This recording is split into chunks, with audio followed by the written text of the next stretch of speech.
तो जी जयराम जी की नमस्कार। कैसे हैं आप सब? मैं रेनू आप सभी का एक नए वीडियो में वेलकम करती हूँ। थोड़े बहुत ट्रैफिक की आवाज़ आए तो इग्नोर कीजिएगा।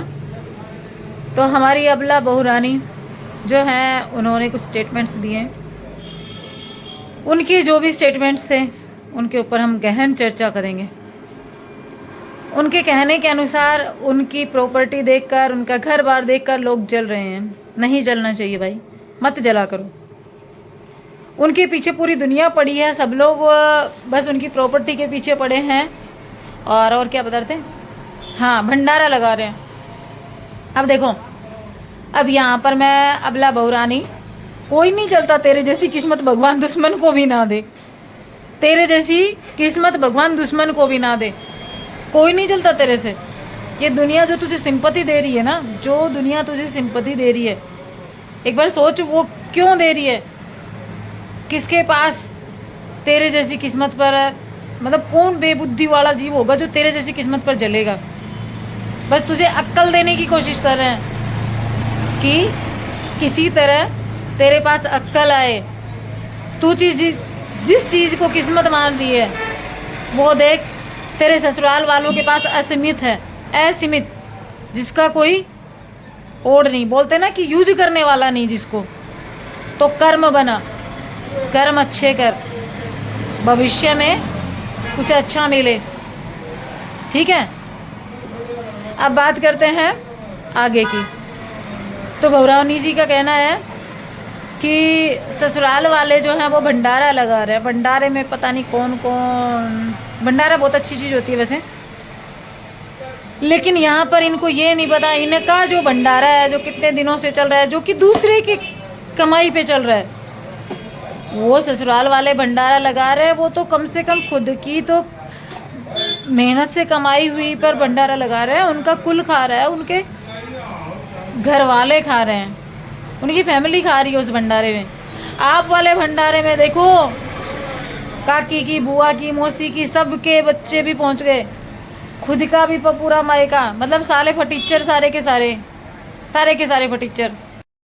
तो उस टाइम कस्टमर आ गए थे, मैंने आगे उस वीडियो को कंटिन्यू उस टाइम नहीं किया। फ़्लो भी थोड़ा टूट गया है, लेकिन इसके लिए फ़्लो टूटता नहीं है, पता नहीं क्यों दिमाग में आ ही जाती है अपने आप सारी बातें।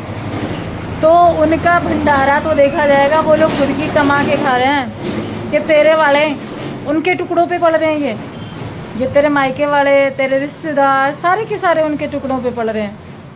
ये भंडारा तो उनका नाम लिए जाओ, जपे जाओ, उनके कर्म से खा रहे हो। कम से कम उनकी दया दृष्टि से तुम लोगों के परिवार पल रहे हैं। मतलब इतना तो काम हो गया। देखो, अगर कोई सही इंसान होगा ना तो उसको समझ में आ जाएगा कि उन दोनों भाइयों के जाने से किसको फ़ायदा हुआ, किसको नुकसान हुआ। सबसे ज़्यादा फ़ायदा हुआ बहूरानी के मायके वालों को। बहूरानी के मायके वाले जो हैं, किसी को कमाने की ज़रूरत नहीं है, सबका पेट पाल देगी।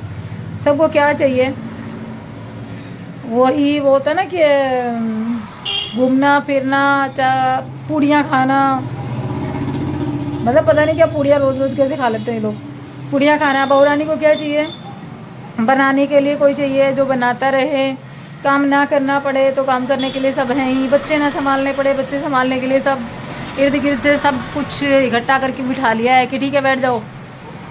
बहूरानी को चाहिए ये थोड़ा सा इधर उधर, जो आप लोग समझते हो इधर उधर मुंह मार के आना, वो मुंह मारने के लिए जगह चाहिए। बहूरानी को बहुत अच्छे से मिल रही है। बस नुकसान किसका हुआ? नुकसान उनका हुआ जो अपने परिवार, जिसको खून होता ना, खून से सींचना और अपनी ज़िंदगी सारी लुटा कर सींचना। इंसान किसको सींचता है? अपनी औलाद को। जिनको सींचा था वो चले गए, अब उनके पास कुछ है नहीं। फ़र्क उनको पड़ा है, बाकी फ़र्क किसको पड़ा है? जलनखोर को कहाँ पड़ा है? जलनखोर तो जलती रहती है, चिढ़ती रहती है। इसकी जलन मतलब इतनी बढ़ गई यार कि किसी को खुश देखते ही इसको एकदम जलन मिर्ची लगती। फिर कहती है जलो जलो। अरे यार, तो खुद की भावनाएं दिखा रही है। कम से कम इतना कंट्रोल रख कि तुम्हारे जो मन में जो बातें चल रही थी ना, वो सामने ना आए, सबके सामने इस तरीके से आकर के। और पता था मेरे को ये आएगी, ये रोना धोना शुरू होगा। और अभी तो होगा, अभी तो देखा क्या है, अभी तो होगा, आने वाले समय में देखना, जब ये बिना कुछ हुए इतना सांग रच सकती है, तो कुछ अगर सामने वाले पार्टी ने कुछ बोल दिया तो ये कितना करेगी, तब कितनी होंगी इसकी जो एलिगेशंस होते हैं, वो कितनी बातें ये बनाएगी। अभी तक तो कुछ हुआ ही नहीं, अभी तक उन्होंने कुछ बोला ही नहीं। अगर वो बोलना शुरू करेंगे तब ये कहाँ पहुँच जाएगी। और जब जब उन्होंने बोलना शुरू किया है इसके इसी तरीके के जो क्या बोलते हैं वीडियोज आने शुरू हो गए हैं, मुझे कोई फ़र्क नहीं पड़ता ये है वो है। वैसे उन्होंने ऐसे कोई स्ट्रॉन्ग चीज़ ऐसे इस तरीके का पॉइंट कोई रखा ही नहीं अभी तक। अगर इसके जैसे वो होते ना, अगर वो भी रखते तो आज तक ये तब तो पता नहीं क्या क्या होता। अब इसको मुझे ये समझ नहीं आता, अब दुनिया ने इतना कहा, पता नहीं कैसे कैसे वीडियोस क्रिएट हुए, इसको कोई फ़र्क नहीं पड़ा। इसके कैरेक्टर का रोने वाले कहाँ गए, जो इसके कैरेक्टर के बारे में बोल रहे थे ना कि हम एक कैरेक्टर पे सवाल उठा दिया, वो कहाँ गए अब? कहाँ गया वो परिवार? एक भाई मिला था, एक माँ मिली थी, कहाँ गए? एक भाभी मिली थी, सब मिले थे, कहाँ गया?